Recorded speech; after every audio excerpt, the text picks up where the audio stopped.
Praise the lord. యేసు రక్తమే జయము. మన రక్షకుడు మన విమోచకుడైన యేసుక్రీస్తు పరిశుద్ధ నామములో అందరికీ వందనాలు. చిన్న ప్రార్థన ద్వారా ఉదయకాల వాక్యాధారం చేసుకుందాము.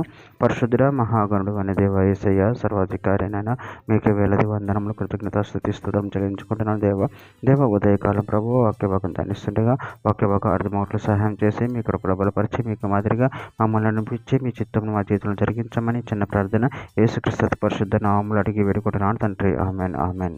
ద్వితీయోపదేశ కాండం 4వ అధ్యాయం 9వ వచనము. అయితే నువ్వు జాగ్రత్త పడము, నువ్వు కన్నులారా చూచిన వాటిని మరవక ఉండినట్లు అవి నీ జీవిత కాలమంతా నీ హృదయంలో నుండి తొలగిపోకుండానట్లును నీ మనసును బహు జాగ్రత్తగా కాపాడుకొనుము. నీ కుమారులకు వాటిని నేర్పము. ఆమె దేవుడి వాక్యభాగం దీవించును గాక.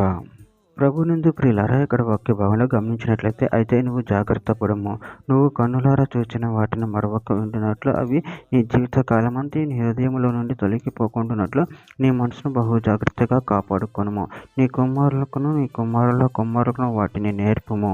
అదేవిధంగా ఇక్కడ వాక్య భాగంలో గమనించినట్లయితే ద్వితీయోపదేశ కాండం 4వ అధ్యాయం 23వ వచనం, మీ దేవుడైన యెహోవా మీకు ఏర్పరిచిన నిబంధన మరచి నీ దేవుడైన యెహోవా నీకు ఆజ్ఞాపించినట్లు ఏ స్వరూపం కలిగిన విగ్రహం నన్ను చేసుకొనుకొనున్నట్లు మీరు జాగ్రత్త పడవలెను. సామెతల గ్రంథం 3వ అధ్యాయం 1వ వచనం, నా కుమారుడా నా ఉపదేశం మరొకము, నా ఆజ్ఞలు హృదయపూర్వకముగా గైకొనుము.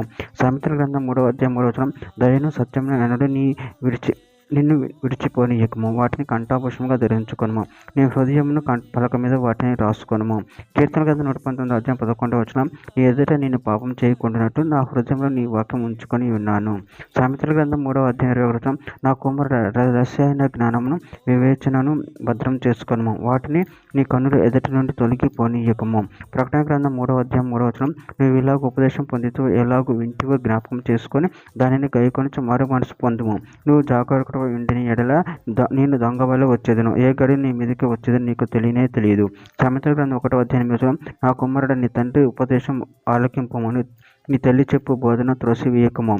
యెషయా గ్రంథం 30వ అధ్యాయం 19వ వచనం, సజీవులే కదా నేను స్తుతించుదురు, ఈ దినము నేను సజీవుడినై నిన్ను స్తుతించుచున్నాను. తండ్రులు కుమారులకు నీ సత్యమును తెలియజేతురు, యెహోవా నన్ను రక్షించేవాడు. చివరిగా ఒక మాట, ఎఫెసీయులకు రాసిన పత్రిక 6వ అధ్యాయం 4వ వచనం, తండ్రులారా మీ పిల్లలకు కోపం రేపక ప్రభు యొక్క శిక్షలను బోధలను వారిని పెంచుడి. ఆమె దేవుడి వాక్యభాగం దీవించిన కాక చిన్న ప్రార్థన చేసుకుందాము. పరిశుద్ధుడ ప్రేమగల యేసయ్య, మీరు ఇచ్చిన వాక్యాన్ని బట్టి ప్రేమ కోసం చెల్లించుకుంటున్నాను తండ్రి. ఆయన మీ యొక్క వాక్యమును గైకొంచు నీ బోధలు మీ ఎదిగే వర్మ శక్తిని బలాన్ని అనుగ్రహించి మీ ప్రేమ కృపలో మమ్మల్ని నిరంతరం కాచి కాపాడమని చిన్న ప్రార్థన చేసిన అడిగి వేడుకుంటున్నాను తండ్రి. Amen amen.